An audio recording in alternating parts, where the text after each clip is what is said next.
देखने और सुनने वाले अस्सलाम वालेकुम। सर ने आना है लेकिन बाद में।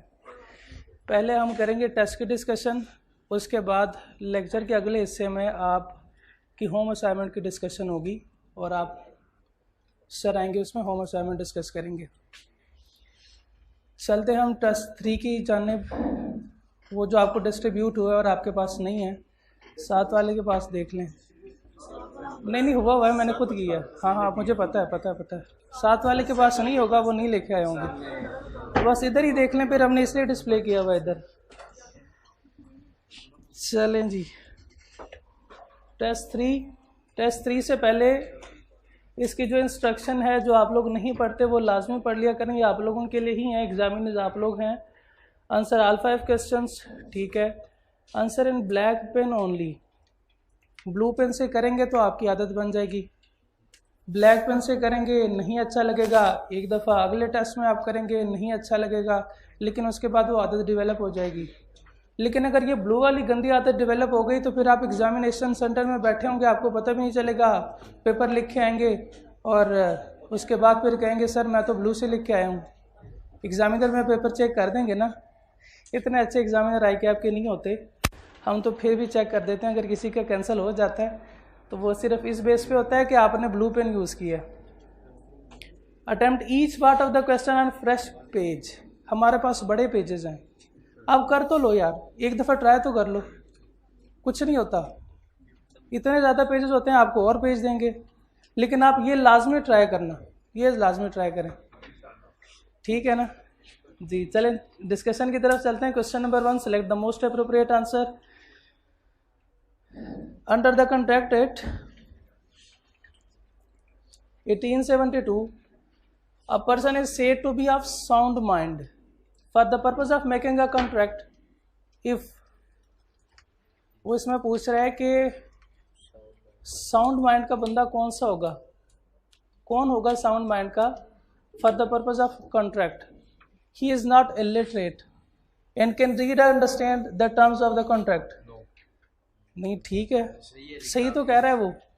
उससे लिटरेट होना चाहिए क्या कॉन्ट्रैक्ट के लिए? ये लाजमी है कि वो बंदा लिटरेट होगा। इलिटरेट बंदा जो है वो कॉन्ट्रैक्ट नहीं कर सकता। कर सकता है, इलिटरेट बंदा भी कर सकता है अगर वो टर्म्स को अंडरस्टैंड करता हो तो। And understand the terms of the contract, ठीक है। ये आगे चलते हैं। अगर मोस्ट अप्रोप्रिएट आंसर हमें मिल जाता है तो हमारा वो ठीक होगा।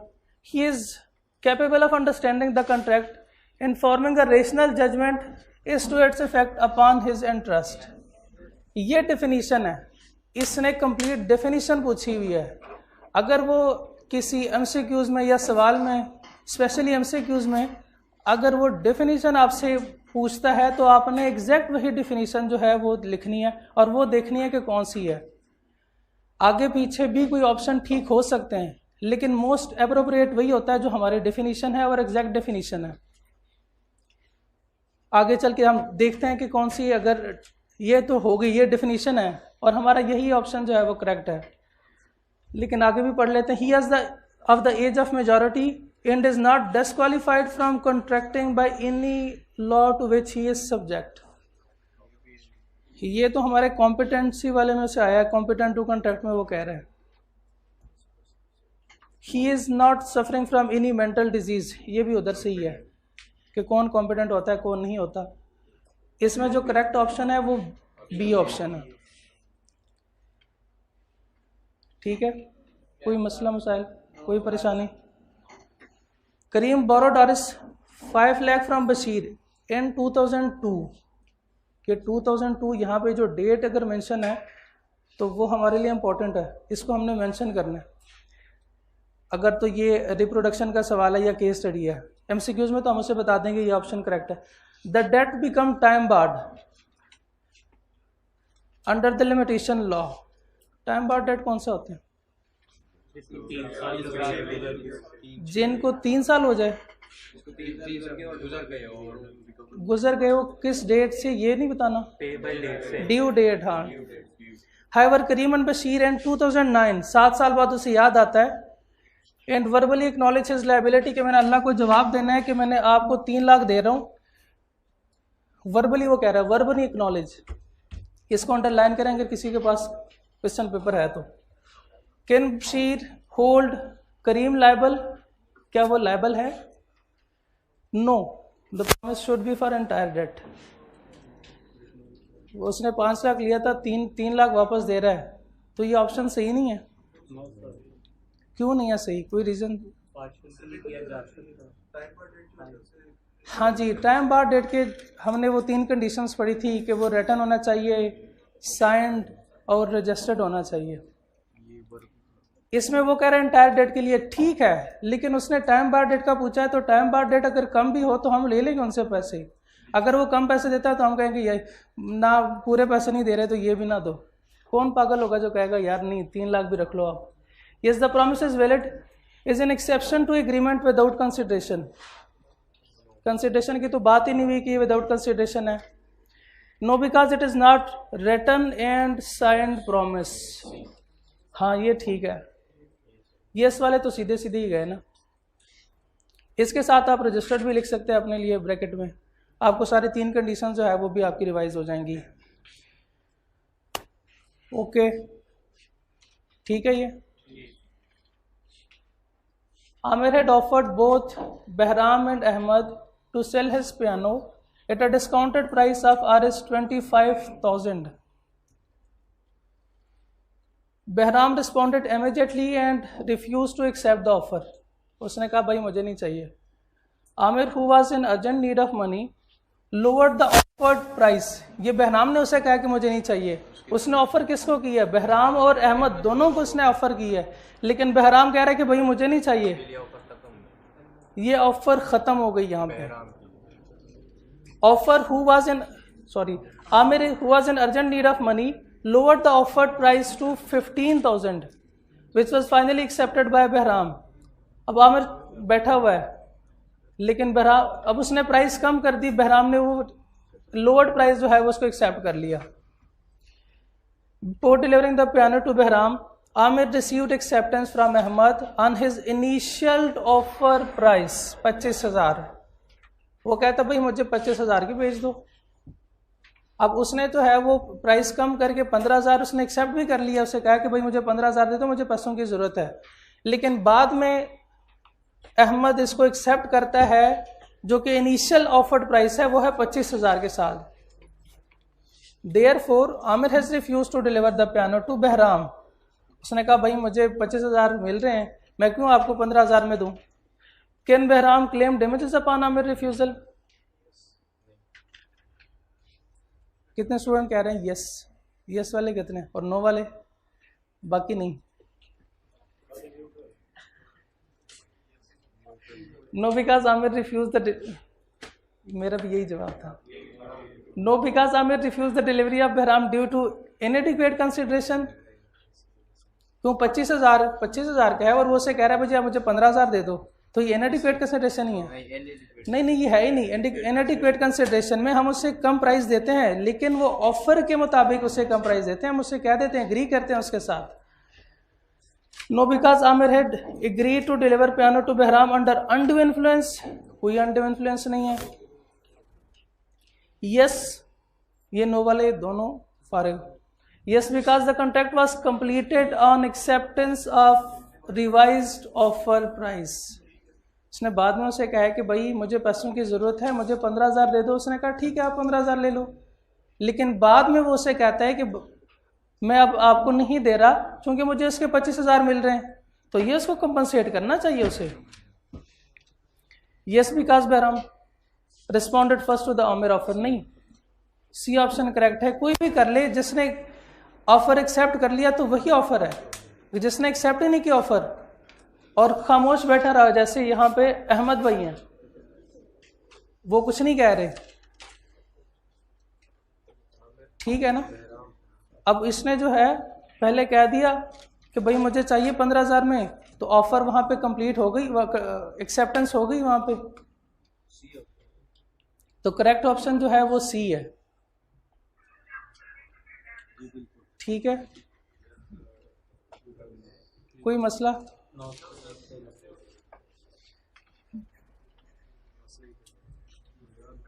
There are some disqualification. Number 4, there are some disqualification imposed on certain persons.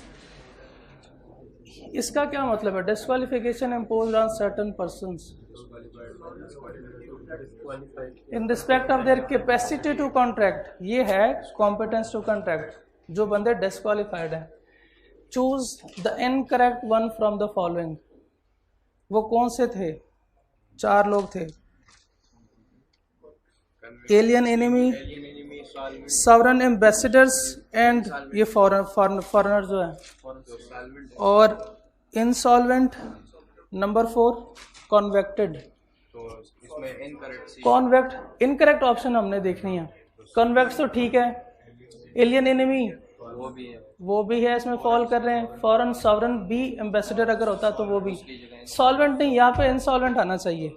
Insolvent जो है वो डिस्क्वालिफाइड बाय लॉ है. Okay, option C correct option है.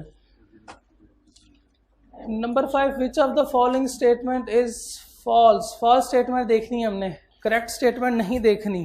करेक्ट स्टेटमेंट नहीं देखनी बच्चे. जो करेक्ट स्टेटमेंट उनको नजर आ जाती है वो कहते हैं यही है. इसमें फॉल्स स्टेटमेंट देखनी है. करेक्ट स्टेटमेंट इसमें 3 होंगी, एक स्टेटमेंट इसमें फॉल्स होंगी. Minor can not become partner in a firm, ये करेक्ट है. Minor can not become partner in a firm, partner नहीं हो सकता. Admitted to benefit of the partner जो आप लोगों ने पढ़ा हुआ है वो हो सकता है. Education loan taken by the minor is recoverable from his property. क्यों? ये educational loan necessities of life है. हाँ जी, ये एजुकेशनल लोन जो है ये नेसेसिटी ऑफ लाइफ है, वो बिल्कुल इसकी प्रॉपर्टी में से रिकवर कर सकता है. Minor can be declared is an insolvent. Minor को insolvent declare. In agreement with the minor is void against him. Exactly ये ट्रू है. Agreement with the minor is void against him. ये C option जो है ये false statement है. Number 6, contract entered before the declaration of war or either suspended or terminated during the period of war. Executory contract voidable, void of an issue. During declaration of war, ये है before the declaration. war से पहले तो वो valid है. नहीं, before the declaration of war तो valid है.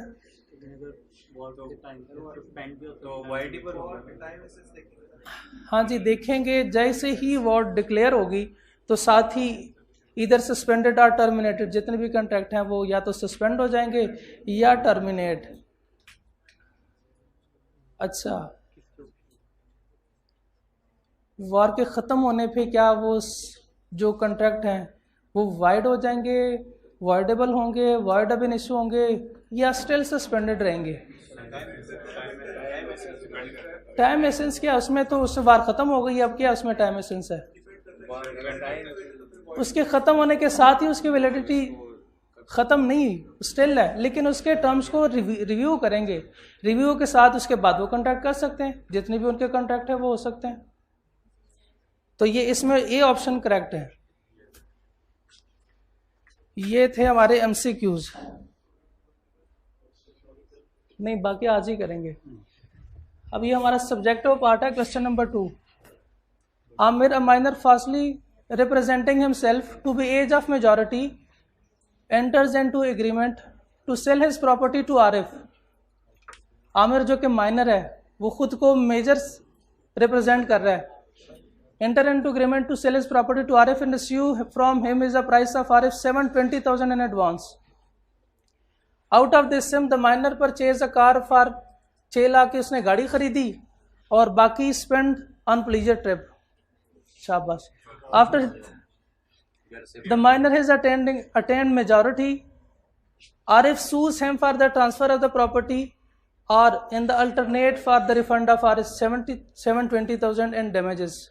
How would you decide? क्या वो इसकी प्रॉपर्टी में से रिकवर करवा सकता है या वो सारे के सारे 7,20,000 डैमेजेस जो है वो क्लेम कर सकता है? इसकी प्रोविजन क्या बनेगी पहले तो ये बताएं.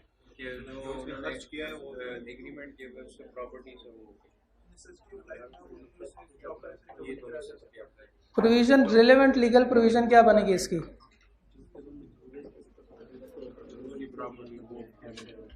नहीं पता, किसी ने भी टेस्ट अटेम्प्ट नहीं किया, तो जो टेस्ट में लिखा है वही बता दें। आगे दौड़ पीछे छोड़ वाला काम हो रहा है। इसमें जो प्रोविजन बनेगी कि उसने जो अगर नेसेसिटी सप्लाइड की है तो वो ठीक है, नहीं, इसमें ये वाली प्रोविजन बनेगी कि उसको माइनर जो है उससे रिकवर नहीं करवा सकता उसकी प्रॉपर्टी में से। लेकिन जो है वही तो रिकवर करवा सकता है, वो करवा सकता है। अब इस केस में हम decision and bases of decision में क्या लिखेंगे कि 6 लाख जो है उसने गाड़ी खरीदी, उसकी प्रॉपर्टी में से रिकवर करवा सकता है अगर उसके पास वही प्रॉपर्टी पड़ी हुई है, यानी उसने कैश में लिया था एडवांस। अगर 7,20,000 में उसने 6 लाख की गाड़ी खरीदी है, अगर उसके पास गाड़ी अभी है, मौजूद है, तो वो गाड़ी रिकवर करवा सकता है, वो चाहे जिस हालत में हो, वो गाड़ी रिकवर करवा सकता है। लेकिन वो जो ट्रिप पे जो है उसने पैसे खर्च किए हैं, वो स्पेंडिंग उससे रिकवर नहीं करवा सकता, वो उसकी प्रॉपर्टी में भी से रिकवर नहीं करवा सकता। समझ आ रही है? वो उसकी प्रॉपर्टी में भी, वैसे तो वो अगर ये नेसेसिटीज होती तो फिर वो उसकी प्रॉपर्टी में से रिक्वायर करवा सकता, लेकिन ये लग्जरीज के लिए है। अब लग्जरीज के लिए जो पैसे उसने खर्च किए हैं, जो लग्जरीज पे हैं, उस हालत में अगर लग्जरीज पड़ी हुई है उसके पास, तो वो रिकवर करवा सकता है, लेकिन उसकी प्रॉपर्टी में से वो रिकवर नहीं करवा सकता। सो वो जो कैश होगा वो नहीं रिकवर करवा सकता, गाड़ी जो है जिस हालत में भी हो वो उसे रिकवर करवा सकता है। और ये इसके लीगल प्रोविजन क्या हो? कौन सा अगर प्रोविजन लिखना हो लीगल? हाँ जी, नहीं, रूल ऑफ एस्टॉपल नहीं है, रूल ऑफ एस्टॉपल नहीं है, ये है हाँ, वो तो ठीक है, वो ठीक है, उसने रिप्रेजेंट खुद को किया है, लेकिन यहाँ पे जो प्रोविजन बनेगी वो हमारी होगी कि जो उसने पैसे दिए वो उससे रिकवर नहीं करवा सकता। Rules of estoppel does not apply. Minor party represent himself, which object he will not liable.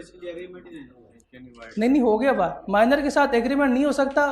ये है वॉइड अगेंस्ट हिम वाला केस है। अगर हम माइनर को पैसे दे देते हैं उसके खिलाफ फिर कोई डैमेजेस क्लेम करते हैं तो वो इज अगेंस्ट माइनर नहीं हो सकते। लिखा हुआ है कि ये एग्रीमेंट कॉन्ट्रैक्ट वाइड होगा, वॉइड नहीं है, वो वॉइड नहीं है। उसने पैसे दे दिए, उसने पैसे ले लिए हैं, लेने के बाद उसने चीज़ भी परचेज किया, गाड़ी परचेज की, अब वो गाड़ी जो है वो रिकवर उससे करवा सकता है, लेकिन जो प्लेयर अदर जो है लग्जरीज है वो नहीं करवा सकता। जी जी बिल्कुल, ये क्लियर हो गया? कोई सवाल इसमें? Question number 3, explain the meaning of term consideration under the contract act. Consideration की स्ट्रेट फॉरवर्ड उसने डेफिनेशन पूछी है, ये हम एज इट इज रिप्रोड्यूस कर देंगे। What is the difference between agreement without consideration and agreement having इनएडिक्वेट consideration? Without वो वाली बात, हाँ 4 नंबर के साथ उसने पूछा है एग्रीमेंट विदाउट कंसिडरेशन वाली बात लिखेंगे इज वॉइड। वो सर्टन केसेस में वैलिड भी तो है, एक्सेप्शंस लिखनी चाहिए। 4 नंबर के साथ उसने एक्सेप्शन पूछी है, लिखनी चाहिए। नहीं 4 नंबर के साथ है, नहीं इसकी जरूरत नहीं है क्योंकि उसने पूछे नहीं एक्सेप्शन। हाँ उसे बता देंगे कि सर्टन एक्सेप्शंस भी है, लेकिन एक्सेप्शन उसको रिप्रोड्यूस नहीं करेंगे। और इनएडिक्वेट कंसिडरेशन वैलिड है।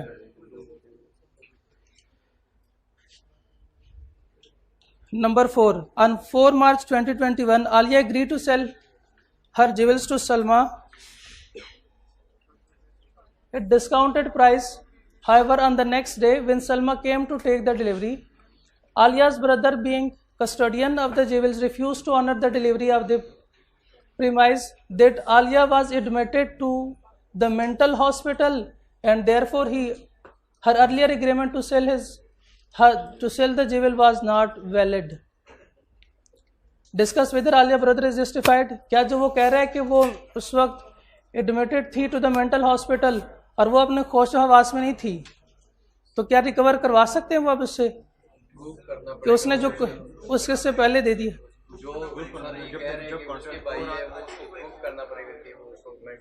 प्रोविजन हमारी कौन सी है? हाँ, उसमें से ही है अनसाउंड माइंड की, कि जो अनसाउंड माइंड है उसके साथ कॉन्ट्रैक्ट जो है वो वाइड है। ठीक है, अब इसमें दो बातें हैं। हम इसमें ये सिर्फ बताएंगे कि अगर वो at the time of contract of sound mind थी तो ये कॉन्ट्रैक्ट वैलिड है, उसके साथ बर्डन ऑफ प्रूफ भी बताएंगे। इस केस में अगर वो at the time of contract of sound mind है तो बर्डन ऑफ प्रूफ किसके ऊपर है?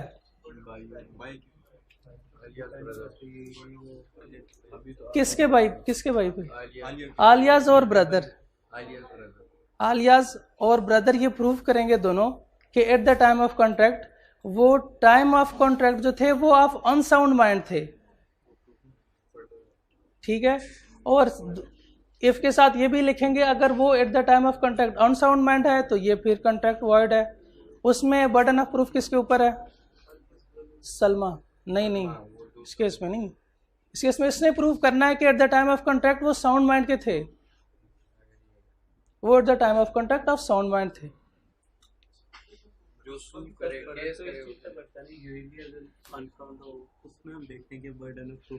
जी बिल्कुल, हम इसमें देखेंगे कि अगर वो यूजुअली ऑफ साउंड माइंड हो तो फिर ये कॉन्ट्रैक्ट जो है वो वैलिड है। तो फिर बर्डन ऑफ प्रूफ जो है वो आलिया और उसके भाई के ऊपर है कि वो ये प्रूव करेंगे कि वो at the time of contract unsound mind थे। अगर वो at the time of contract unsound mind थे तो फिर उसने बर्डन ऑफ प्रूफ जो है वो सलमा के ऊपर है और उसने ये प्रूव करना है कि वो at the time of contract sound mind थे। ठीक है, आखिरी सवाल हमारा, Sajid supplied necessity of life to Hilal. अब माइनर, फिर माइनर वाला केस आ गया। Can Sajid be allowed by law to recover the value from Hilal's property? Yes, वो रिकवर करवा सकता है अगर ये नेसेसिटीज ऑफ लाइफ हैं। बिल्कुल, हाँ जी, वो करवा सकता है। ये हमारे टेस्ट 3 की डिस्कशन थी। लॉ ने ना माइनर को खुला छोड़ दिया है, उससे कुछ नहीं पूछता। माइनर से तो अल्लाह भी नहीं पूछता, अब लॉ क्या पूछेगा? वो तो मेरे और आपसे सवाल होगा। 2 सवाल होंगे जवानी के बारे में, 2 सवाल होंगे।